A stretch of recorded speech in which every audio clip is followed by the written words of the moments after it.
जय हिंद दोस्तों। तो इंडिया अब ऑफिशियली दुनिया की 4th लार्जेस्ट इकोनॉमी बन चुका है, जापान को पीछे छोड़। तो अब हमसे सिर्फ यूएसए, जर्मनी और चाइना ही आगे हैं। लेकिन क्या ये रीजन सच में खुशी का है या फिर इसके पीछे कोई बहुत ही बड़ी सच्चाई है जिसके बारे में हमें सोचना चाहिए? तो चलिए समझते हैं पूरी कहानी को सिंपल और क्लियर लैंग्वेज में कि क्या हम बस डॉक्यूमेंट में ही दुनिया की 4th लार्जेस्ट इकोनॉमी बने हैं या फिर सही में हमने ऐसा कुछ किया है कि हमें हमारी इकोनॉमी पे गर्व होना चाहिए। तो बने रहिए मेरे साथ। तो वो सब कुछ समझने से पहले हमें ये समझना होगा कि ये जीडीपी क्या है। तो जीडीपी यानी ग्रोस डोमेस्टिक प्रोडक्ट। तो जीडीपी एक तरह से पूरे देश की इकोनॉमी का टोटल स्कोर होता है। मतलब कि पूरे साल में देश में कितनी चीजें बनी, कितनी चीजें बेची और कितनी चीजों की सर्विस दी गई, उन सबकी टोटल वैल्यू। और इसमें जितनी ज्यादा जीडीपी रहेगी उतनी ही ज्यादा देश की इकोनॉमी भी रहेगी। तो इंडिया ने 2024 और 25 में जापान को क्रॉस कर लिया है और हम बन चुके हैं दुनिया की 4th largest economy, approx 4.1 trillion GDP के साथ। और यह इंडिया के लिए एक बहुत ही बड़ी अचीवमेंट है, क्योंकि जैसा आपको पता होगा कि कुछ ही साल पहले हम 10वें और 11वें स्थान पर थे और ये ग्रोथ आईटी सर्विसेज और स्ट्रॉन्ग डोमेस्टिक डिमांड की वजह से पॉसिबल हो पाई है। तो आईएमएफ यानी कि इंटरनेशनल मुजाहिदीन फंड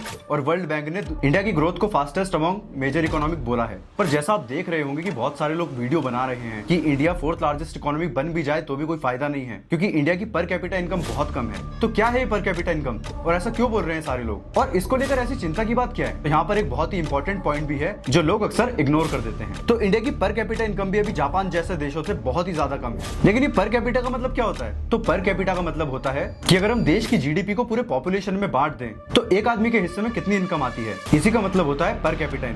तो जीडीपी के मामले में बेशक हम जापान के पास पहुंच गए हैं, लेकिन एक एवरेज इंडियन अभी भी जापानीज बंदे के मुकाबले में बहुत ही ज्यादा कम कमाता है। तो जापान की पर कैपिटा इनकम है 35,000 प्लस और वहीं इंडिया की पर कैपिटा इनकम है 2,500 के आसपास। तो यह डिफरेंस हमें बताता है कि सिर्फ इकोनॉमी का साइज बड़ा होने से आम आदमी के जीवन में सुधार तब तक नहीं आएगा जब तक इनइक्वालिटी, जॉब्स और एजुकेशन जैसे मुद्दों पर काम ना हो। लेकिन जैसा कि आपको भी पता होगा कि हमारे देश की जो लार्ज पॉपुलेशन है वो एक रूरल बैकग्राउंड से बिलोंग करती है, जिसको इन जीडीपी जैसी चीजों से बिल्कुल भी मतलब नहीं है। तो ना ही वो लोग इस मुद्दे पर बात करेंगे और ना ही इस मुद्दे के बारे में कुछ जानना चाहेंगे। तो जाते जाते तो मैं सिर्फ इतना कहूंगा, इंडिया को 4th लार्जेस्ट इकोनॉमी बनने में एक माइलस्टोन तो है, लेकिन ये सिर्फ इंडिया की स्टार्टिंग है, एंड नहीं। और अब हमें चाहिए कि ये ग्रोथ इंक्लूसिव हो, कि जहां सिर्फ जीडीपी नहीं बढ़े, आम आदमी की इनकम, अपॉर्चुनिटी और क्वालिटी ऑफ लाइफ भी बढ़े। तो आपको क्या लगता है, क्या जीडीपी के साइज से ही देश का विकास नापना सही है? कमेंट करके अपना आंसर जरूर बताएं। और अगर आपको ये वीडियो इन्फॉर्मेटिव लगा हो तो चैनल को लाइक करें, शेयर करें और सब्सक्राइब करें।